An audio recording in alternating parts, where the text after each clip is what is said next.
sleep. We're going to be going over some variations. Stay to the end because I have a few cool little ground locks we're going to apply that you guys can use for drills, variations, stamps from dance to death, or thundering hammers. The opponent comes in with a right straight punch. I'm going to step forward and execute my thrusting inward block, right up the elbow or above. And from this point here, I'm going to keep my left foot checking her front leg. I'm going to shoot my right hand sword and track it right up to the side of her neck with that reverse sword.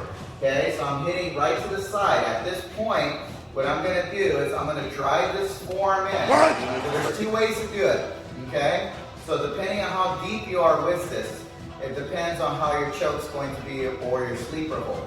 So how I originally learned it was from here is shooting this forearm in, stepping behind the person, shooting that leg out, and bringing them down, anchoring, putting pressure on the side of the neck, causing the blood flow to cut off. Here, I'm going to tuck my head down to keep it real tight. If I have an opening, she can still try to use her arm to hit me in the face or hit the eye or something, right? So I'm going to keep my chin down, squeeze, and then I'm going to turn and pivot and drop her arm back on the side and check her arm down as a cross check. From here, I'm going to shuffle in with a knee strike to the ribs and then a punch to the side of the head. Using threading action here, just like grasp the desk. And go in real deep and wrap around and grab my own arm and pull in and cause the neck choke here. Okay? So from here I can anchor my elbows, tuck my chin in, and just hold on until I'm ready to drop her. Now from here I step behind her and I shift and slam her right into the ground. Okay? From there I beat and punch.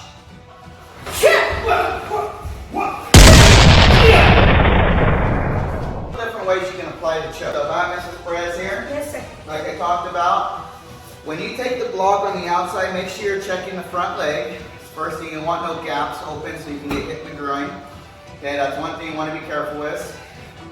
When I get behind her for the lock, make sure there's not a real big distance between your legs because she can then buckle me. She moves her leg back, she can then make me lose my balance. So my goal is I got to destroy her height, I got to check it. And that's me kicking her leg out, settling my weight, and as I drop my weight, I can tuck my chin right into her, or tuck my chin down and squeeze. If I'm here, she can elbow me easily. So my goal is to tuck my chin down so she can't hit me, and I protect my own head at the same time putting all the pressure on the side of her neck. Okay, so the deep one was a double grab, or the forearms, digging right into her and squeezing and dropping here. Okay, the other way you can do it too is that if I wanted to grab my own elbow and just kind of grab onto my sleeve and just choke her at that point from here. She starts to wiggle or move, I can just press right into her, okay? Just to control.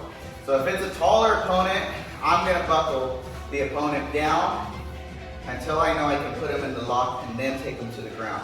So unless I know for sure I'm gonna, I can control my opponent, that's when I'm gonna go to the ground. The other thing you want to be careful about is that if they can hook on and reverse the grab as well. So if I'm here and I do this and I don't have and as I'm taking her down, she can actually grab onto my arm, and as I'm taking her down here, as she hooks onto the arm, okay? So that's something you got to consider about right into dance. That's the first technique that we're learning how to use the reverse sword from our hand being on the side. I can do thundering hammers. That's when I can come in and shoot the sleeper. Okay? So I can just track straight up. So remember, track up the body, right in the neck. Bam. I'm going to take this and hook it right into her. I can take this bone right here and then press her. Low height zone, mid height zone, higher height zone. Here, 1, 2, 3. Of the timing, teaching the student how to be familiar with getting used to hitting these 3 targets. An attack while the hand is up, and it's here where they got to figure it here, and this is just drop. Body shot, rib shot, neck shot. Body, right. This 45-degree angle and travel straight up. Variations work on the ground. Here I can lock up this arm, okay? And then all I have to do is just press up against her. And then she's gonna feel it from here. I can just come it down. Once I'm here, I can come right back around and just sit back and then put her to sleep here.